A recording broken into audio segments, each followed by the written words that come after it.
आइए मिलते हैं हमारे युवा किसान सत्यवान से। शहर से पढ़कर आया ये नौजवान वैज्ञानिक तरीकों से खेती करता है और भरपूर फसल उगाता है। मिट्टी से सोना उपजाता, सारे जग की भूख मिटाता। अब किसान हो गया ताकतवर, टेक्नोलॉजी आई है घर घर। और ये है सत्यवान का पड़ोसी किसान किशन लाल। अब तक मैं अपने बाप दादा का नाम रखने के लिए खेती करता रहा, पर अब मुश्किल बढ़ गई है। गांव वाले कुछ भी कहें, इज्जत से खाली पेट नहीं भरता। ये खेत बेचकर शहर चला जाता हूं, कोई न कोई काम मिल ही जाएगा। रामू और हरिया भी तो वही हैं। अरे यहां मेरी फसल मर रही है और ये सत्या खुशहाली के गीत गा रहा है। हर बार शहर से अच्छे खाद बीज ले आता है। जरूर इसके पास बहुत पैसा है। लगता है इस गांव में यही है जो मेरी जमीन खरीद सकता है। सत्या भाई, तुम किस्मत वाले हो। तुम्हारे हाथ लगते ही बंजर खेत लहलहा उठते हैं। मेरी तकदीर में तो खेती से कमाई करना ही नहीं लिखा।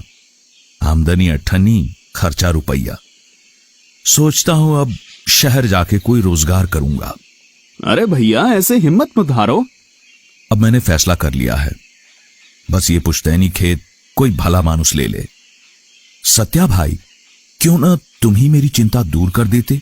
तुम्हारे खेत से लगता हुआ ही है, इसे मिलाकर अपना खेत बड़ा कर लो। सत्यवान ने कुछ सोचकर किशन लाल की 3 एकड़ जमीन 5 लाख रुपए में खरीद ली और किशन लाल ने शहर का रुख किया।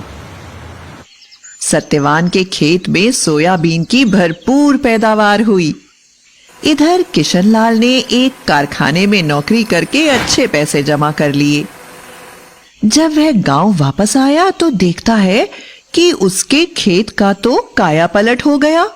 अरे ये तो चमत्कार हो गया।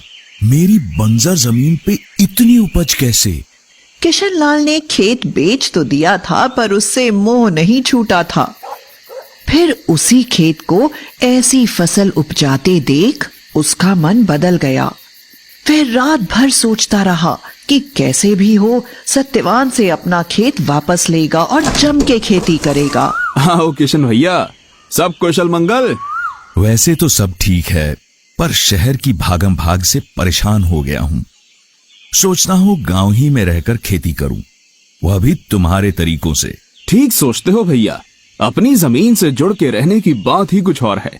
मैं भी इसलिए शहर से लौट आया। सत्या भाई, मैं अपना खेत वापस लेना चाहता हूं, क्या कहते हो? भैया बुरा मत मानना, पर मैं इसे बेचना नहीं चाहता। इस खेत पे बहुत मेहनत की है मैंने और खर्च भी लगाया है। वो तो दिख ही रहा है।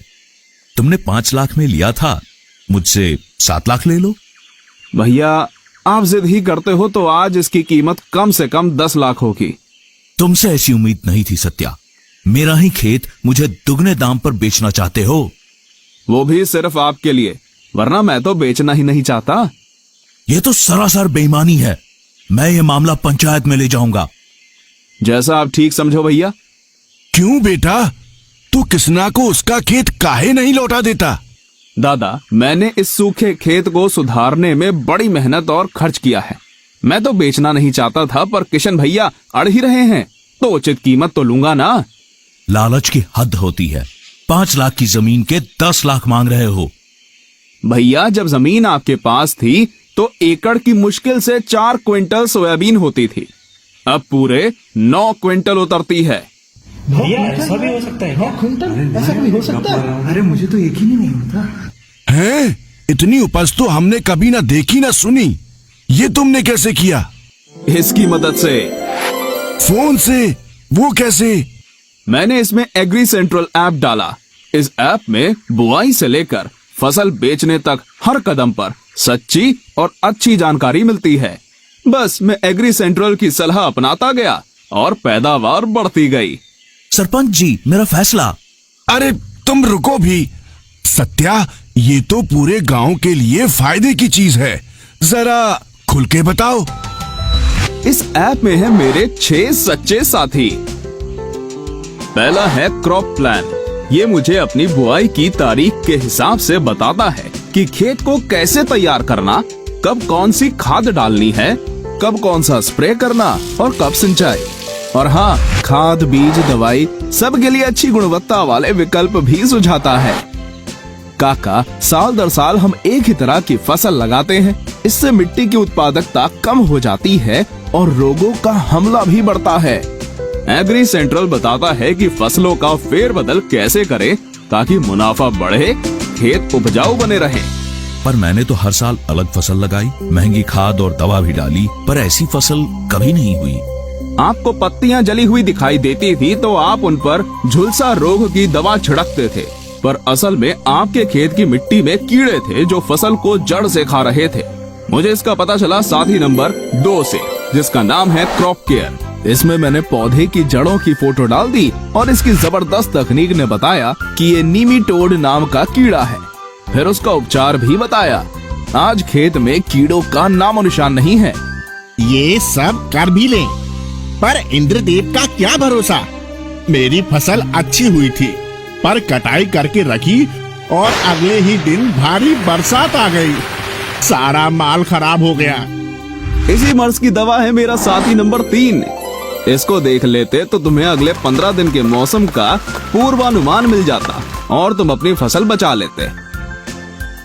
अच्छा, अब मैं परिचय करवाता हूँ चौथे साथी मार्केट व्यू से। अच्छी पैदावार लेना ही काफी नहीं, उसको अच्छे भाव पर बेचना भी तो होगा। इसमें सब फसलों के देश भर के भाव और उनके उतार चढ़ाव की जानकारी मिलती है, जिससे मैं तय करता हूँ कि फसल कब और कहाँ बेचनी है। अरे वाह, मैं तो हमेशा अपना धान लाला को ही बेचता था, अब मुझे सही दाम मिलेगा। मेरा 5वां साथी बुलेटिन भी बड़े काम की चीज है। इसमें मैं कृषि जगत की खबरें पढ़ता हूँ। कौन सी नई तकनीक आ रही है, सरकार की कौन सी योजना फायदेमंद है। इसी ने मुझे बताया कि स्प्रिंकलर सेट पर 80% अनुदान है।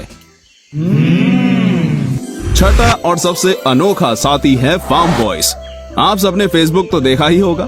समझो ये किसानों का अपना फेसबुक है। इससे मैं दूर दराज के किसानों से जुड़ता हूँ, अपनी समस्याएं साझा करता हूँ और हो सके तो दूसरों का समाधान भी करता हूँ। एग्री सेंट्रल के वैज्ञानिक भी अपनी सलाह देते हैं। ये सब तो अंग्रेजी में होगा, वो हमें कहाँ आती है। नहीं जतिन दादा, ये ऐप हिंदी में भी है। आप अपनी भाषा में पढ़ सकते हो और लिख भी सकते हो।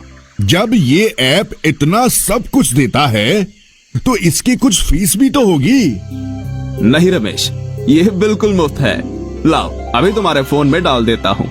भाई, तुमने वाकई में कमाल कर दिया।